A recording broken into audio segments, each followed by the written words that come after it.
Cricket യുദ്ധത്തിലേക്ക് എല്ലാവർക്കും സ്വാഗതം. IPL ഇന്ന് മൂന്നാമത്തെ മത്സരമാണ്. CSK vs RR വൈകിട്ട് രാത്രി 7:30 ഗുവാഹട്ടിയിൽ ഏറ്റുമുട്ടുമ്പോൾ തീപാറുമെന്ന കാര്യത്തിൽ ഒരു സംശയങ്ങളുമില്ല. പക്ഷേ കുറച്ച് പ്രശ്നങ്ങളൊക്കെ ചെന്നൈ സൂപ്പർ കിങ്സിന്റെ ഭാഗത്തുണ്ട്.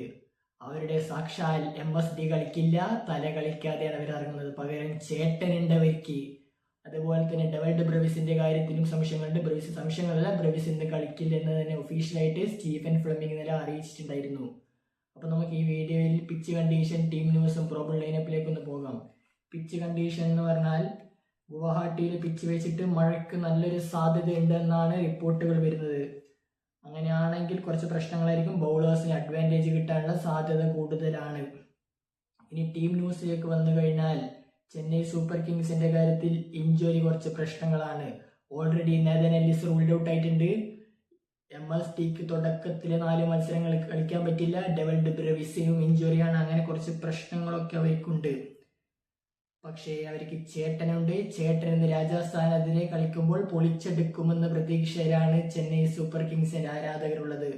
മറുഭാഗത്ത് രവീന്ദ്ര ജഡേജ ഇറങ്ങുന്നുണ്ട്. ജഡേജ തന്റെ ഹോം ഗ്രൗണ്ടിലേക്ക് കളിക്കാൻ ഇറങ്ങുകയാണ്. ജഡേജ ഒരിക്കൽ കിരീടമൊക്കെ നേടിയതാണ് രാജസ്ഥാൻ സൂപ്പർ കിങ്സിന്റെ ജേഴ്സി അണിയിച്ചിട്ട്. അപ്പോൾ ജഡേജയുടെ മികവും എല്ലാവർക്കും അറിയാം. ജഡേജ ഇന്ന് ചെന്നൈ സൂപ്പർ കിങ്സിനെ വെള്ളം കുടിപ്പിക്കുമെന്ന കാര്യത്തിൽ സംശയങ്ങൾ വേണ്ട. പക്ഷെ രാജസ്ഥാന്റെ ടീം ന്യൂസിലേക്ക് വന്നാൽ രാജസ്ഥാൻ ഇന്ന് ഷനാക്കയോ ഫെറേറെ ഒരാൾ മാത്രമേ കളിപ്പിക്കാൻ പറ്റുള്ളൂ. ഷനാക്ക് യഥാർത്ഥത്തിൽ റീപ്ലേസ്മെന്റ് ആയിട്ട് വന്നതാണ് സാംകറിന് പകരം. പിന്നെ അവർക്കൊരു പ്രശ്നം എന്നുള്ളത് ഇപ്പോൾ നമ്മുടെ ഒരു വിദേശ നിര ബാറ്ററായിട്ട് ആകെ ഷിംറോൺ ഹെറ്റ്മെയർ മാത്രമേ ഉള്ളൂ. കാരണം ഫെറേറ ഒന്നും IPL പ്രൂവ് ചെയ്തിട്ടില്ല. ഇന്ന് കളിക്കുമെന്ന കാര്യത്തിൽ പോലും സംശയങ്ങളുണ്ട്. പിന്നെ ബൗളിങ്ങിലും അല്പം സംശയങ്ങളൊക്കെ ഉണ്ട്.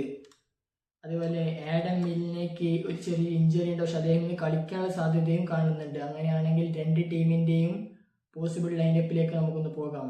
രാജസ്ഥാന് വേണ്ടി യശസ്വി ജയ്സ്വാളും വൈഭവ് സൂര്യവംശിയും കൂടി ഓപ്പൺ ചെയ്യും. Number 3 Riyan Parag, number 4 Dhruv Jurel, number 5 Shimron Hetmyer, number 6 Ravindra Jadeja, number 7 Dasun Shanaka വരും, number 8 Jofra Archer, number 9 Ravi Bishnoi, number 10 Tushar Deshpande, number 11 Sandeep Sharma. ഇമ്പാക്ടറായിട്ട് ആഡം മില്ലിനെ അല്ലെങ്കിൽ ആൻഡ്രെ ബർഗർ കളിക്കാനുള്ള സാധ്യത കൂടുതലാണ്. ഇനി ചെന്നൈ സൂപ്പർ കിങ്സിന്റെ കാര്യത്തിലേക്ക് വന്നാൽ ഓപ്പണേഴ്സ് ആയിട്ട് രുദ്രാജ് ഗെയ്ക്വാദും സഞ്ജുവും കൂടി ഓപ്പൺ ചെയ്യും. നമ്പർ 3 ആയുഷ് മാത്രം വരാനുള്ള സാധ്യതയുണ്ട്. അല്ലെങ്കിൽ പിന്നെ Urvil Patel. Number 4 Matt Short വരും. Number 5 Shivam Dube, number 6 Kartik Sharma, number 7 Prashant Veer, number 8 Akeal Hosein, number 9 Noor Ahmad, number 10 Matt Henry, number 11 Khaleel Ahmed. Impact പേരിൽ അൻഷുൽ കമ്പോജ് വരാനുള്ള സാധ്യത ഉണ്ടാവുകൊണ്ട് തീ പാറും എന്ന കാര്യത്തിൽ സംശയങ്ങൾ വേണ്ട. കൂടുതൽ വീഡിയോസുമായി വീണ്ടും എത്തുന്നതായിരിക്കും.